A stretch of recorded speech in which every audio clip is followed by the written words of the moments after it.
Hi everyone, my name is Caitlyn Dempsey. My name is Alexandra Stevens.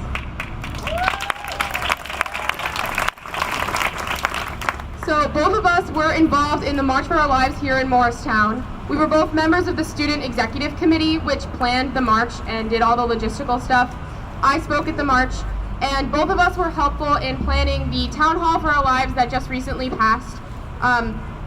So we're going to be here to talk to you today. First of all, thank you to everyone on Team 26 and everyone who came for having us here. So yeah, we'll start it off, Lexie. Hi, I'm Alexandra Stevens, one of the executive organizers for the March for Our Lives in Morristown, and I'm really quite nervous to be up here, if I'm being honest. It's my first time speaking in front of like a crowd at the town hall. So. There are a lot of things to be nervous about for me right now. I go to Morristown High School on my promise tonight, so I'm pretty excited about that. And I'm a little nervous too. There was an SAT this morning, and I'm taking one in June, and I'm nervous about that. Thank you. There's also an ACT that I'm also taking in June. And there are AP tests all through this week, and I'm taking 3 of them, and I'm pretty nervous about that too. In fact, I just had my AP US History final, and it was really great to learn about how history links into the present day. And then on top of all of that, now I'm nervous about my safety whenever I'm in school. I see the police parked outside my high school.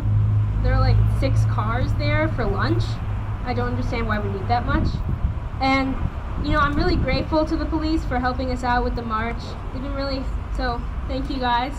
You've been really helpful. But they make me nervous too. And I know they make people of color nervous at my school. My school's pretty diverse, so that's almost all of us. Recently there was a presentation about safety and security at my school. It was like a week and a half ago. And we took a day to add more anxiety to an already stressful schedule. They said things like, remember to always be conscious of the nearest exit. They said, it's not if, but when. I'll repeat that. Not if, but when. And you expect me to go to school in this climate? Of course, the presenter reassures us with the fact that school is statistically the safest place to be, and he blames the media for mass hysteria. Like that helps. We used to have just one school resource officer. They called them SROs, and I used to know her pretty well. Her name is Deanna Dietrich, and she's really nice.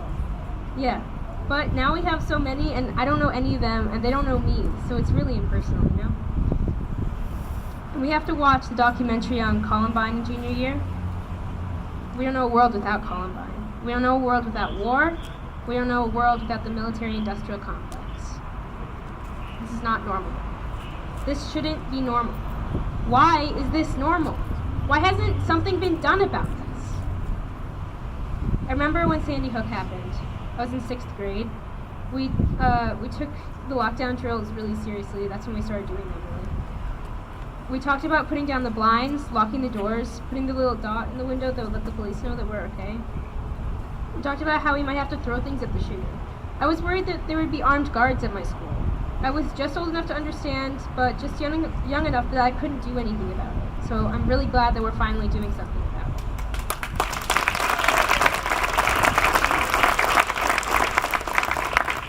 I hear a lot of people who want to help, but they don't know how.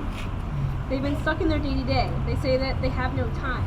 So I say, don't give your time, give your heart. You pick your kids up from school, here's how you keep them coming home. You talk to the other parents at pickup, you make phone calls to your representative, you stay informed with the news. You write postcards during your lunch break. So Team 26 rode 106 miles from Newtown to Morristown today. Thank you guys. And over the next few days, they'll write a whole lot more. And I'm so glad that we had a physicist up here, because I really wanted to talk about the physics of biking. It's really amazing, and I really love physics. I really love math. And I mean, the angular momentum, the bike doesn't just flop over. That's so amazing to me. And inspiring. And that's why I'm here. I'm here because if we can reduce gun violence, more kids will be excited by physics, math, language, art, and music, and more. More kids will enjoy the wind through their hair as they bike down the street. We should all be so lucky. Thank you.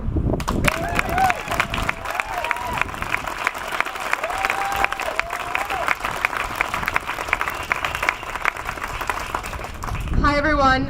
As I previously said, my name is Caitlyn Dempsey, and I am a senior at Randolph High School. I have been extremely involved with the March for Our Lives movement. As I said, I planned and spoke at the march here in Morristown, where I was introduced to the mission of Team 26. So, when I was in 7th grade, the tragedy at Sandy Hook occurred. Before this moment, I had been mostly sheltered from politics. To 12-year-old me, tragedy was tragedy. I did not know about gun legislation. I did not know about the Second Amendment. I did not know that the deaths of toddlers was debatable. I came home from school, and my parents were glued to the television. The thing that really got me going was Obama's speech and his reaction. Now, 8 years of my life, a little under half, I had spent looking up to President Obama. To watch a man I idolized cry really hit home for me, and I started to do my own research. I started to look into politics and look into the government. I expected something to be done, because my history textbooks told me that when there was a problem, the government fixed it. And here I stand 6 years later. Here we stand, together, 6 years later, and children are still not safe in school. As I've aged, and living in the era we live in, I've had to age fast. I have come to understand more about the world. Something that still boggles my mind is how the pattern of events does not apply to gun violence. In most cases, tragedy sparks change. The larger the tragedy, the quicker the action is taken. We see this in World War II, Vietnam, the Civil Rights Movement. What I don't understand, and what terrifies me, is that the brutal murder of children is not enough. How many children have to die before our representatives, our senator, and our presidents create comprehensive gun legislation? To me, it is clear that our fight must continue. It is clear that we must power onwards. That is why Team 26 is such an inspiration to me and is so important to all of us. So many of us want to let gun violence sit in the back of our minds until it becomes irrelevant again, because it's hard to comprehend our reality. But Team 26 will not let you forget. It is our right. It is our duty to work as hard as we can until something is done. We cannot let America close its eyes when its tears dry. With this, we won't. Thank you.